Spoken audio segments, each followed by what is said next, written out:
sebuah panggung baru seolah sedang disiapkan. Di atasnya berdiri sosok yang sangat kita kenal, Menteri Keuangan Sri Mulyani Indrawati. Beliau tiba-tiba melontarkan kritik. Kapitalisme, katanya, telah gagal.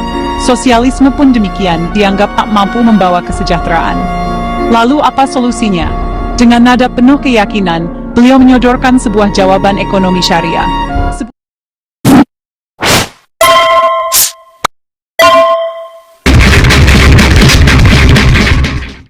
Sebuah narasi yang terdengar begitu idealis, begitu menenangkan di tengah himpitan ekonomi yang kian terasa. Tapi tunggu dulu, mari kita berhenti sejenak. Mari kita bertanya, benarkah ini sebuah pencerahan? Ataukah ini hanya sebuah babak baru dari sebuah sandiwara panjang yang telah kita saksikan selama puluhan tahun? Pertanyaan ini penting untuk kita ajukan bersama. Mengapa sekarang? Mengapa dari sosok yang selama ini dikenal sebagai teknokrat pro-pasar, arsitek kebijakan yang begitu lekat dengan resep lembaga keuangan global? Seruan untuk kembali ke ekonomi yang berlandaskan nilai-nilai keadilan dan spiritualitas ini terasa seperti sebuah anomali. Apakah ini sebuah pertobatan tulus seorang pejabat negara yang melihat kegagalan sistem yang selama ini dianutnya? Atau, mungkinkah ini sebuah manuver politik yang cerdas? Sebuah strategi untuk meredam gejolak sosial yang mulai memanas akibat kebijakan-kebijakan yang justru menjauhkan kita dari kata sejahtera. Sebuah narasi baru untuk menenangkan rakyat yang semakin gelisah. Narasi ekonomi syariah, dengan penekanan pada zakat dan wakaf sebagai pilar solusi, memang terdengar begitu memikat. Siapa yang bisa menolak gagasan tentang gotong royong, tentang kepedulian sosial yang dilembagakan? Untuk memahami narasi hari ini, kita harus melihat rekam jejak kemarin. Nama Sri Mulyani bukanlah nama baru dalam percaturan ekonomi Indonesia. Beliau adalah figur sentral, seorang teknokrat yang kariernya melesat pasca reformasi tahun 98. Sejak awal, Sri Mulyani dikenal sebagai salah satu motor utama yang mendorong Indonesia untuk lebih dalam terintegrasi dengan sistem ekonomi global. Pengalamannya di sana semakin mematangkan visinya tentang bagaimana ekonomi Indonesia seharusnya dikelola. Maka, ketika ia kembali menjabat sebagai Menteri Keuangan, resep yang dibawanya pun tidak banyak berubah.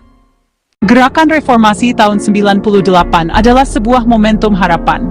Rakyat menuntut perubahan total, mendambakan sebuah sistem yang lebih adil dan demokratis, serta terbebas dari praktik korupsi, kolusi, dan nepotisme era Orde Baru.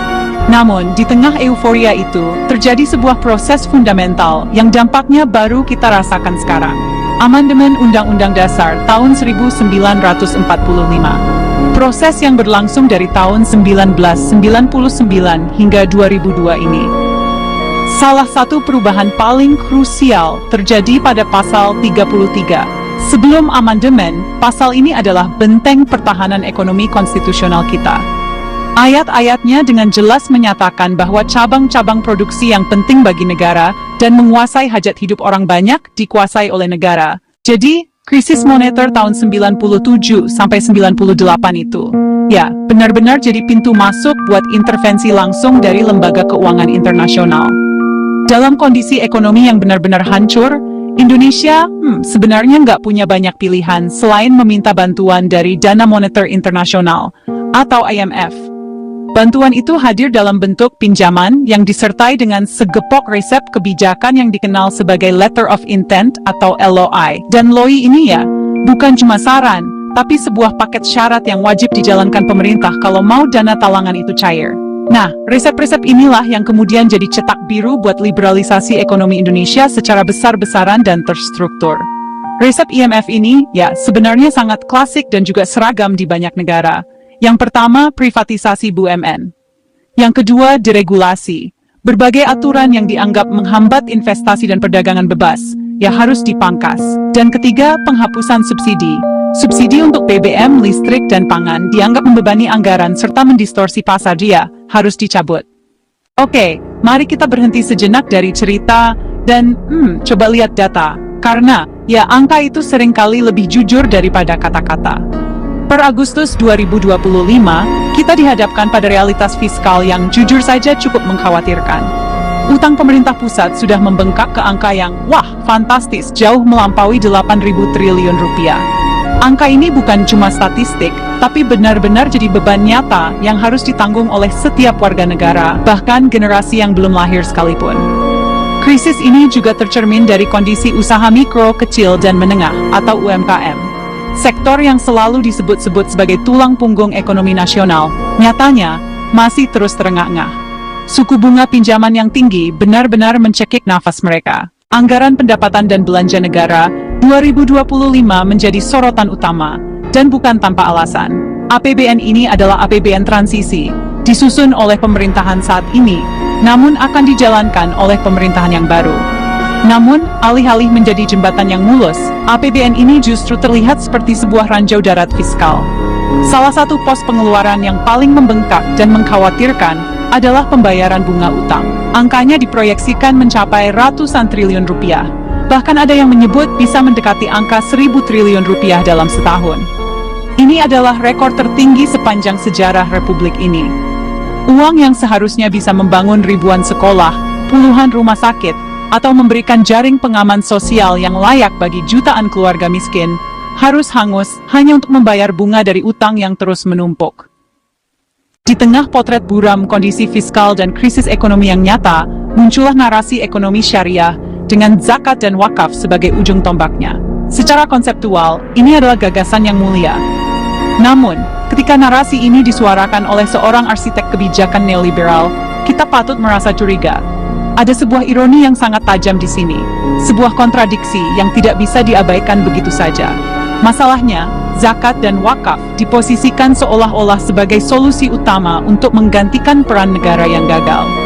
Masalah kemiskinan dan ketimpangan yang kita hadapi saat ini bukanlah masalah yang muncul dari kurangnya kedermawanan orang kaya. Ini adalah masalah struktural. Menawarkan zakat dan wakaf sebagai solusi untuk masalah-masalah ini ibarat menawarkan plester untuk mengobati luka kanker stadium 4.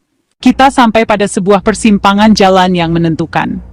Setelah lebih dari 2 dekade reformasi, setelah silih berganti rezim berkuasa, kita harus berani mengajukan pertanyaan fundamental. Apakah Indonesia benar-benar bisa lepas dari jerat siklus utang dan kontrol asing ini? Tantangannya sangat besar. Struktur ekonomi kita telah telanjur sangat bergantung pada modal dan utang luar negeri. Melepaskan diri darinya akan membutuhkan sebuah keberanian politik yang luar biasa, dan akan mendatangkan guncangan ekonomi jangka pendek yang mungkin tidak populer. Akan ada perlawanan sengit dari pihak-pihak yang selama ini diuntungkan, baik dari dalam maupun luar negeri. Namun, keputusasaan bukanlah sebuah pilihan. Kunci perubahan ada di tangan kita, rakyat Indonesia. Kita harus mulai dengan membangun kesadaran kritis. Kita harus menuntut transparansi. Kita harus menuntut akuntabilitas. Kita harus berani mempertanyakan setiap kebijakan yang dibuat atas nama kita.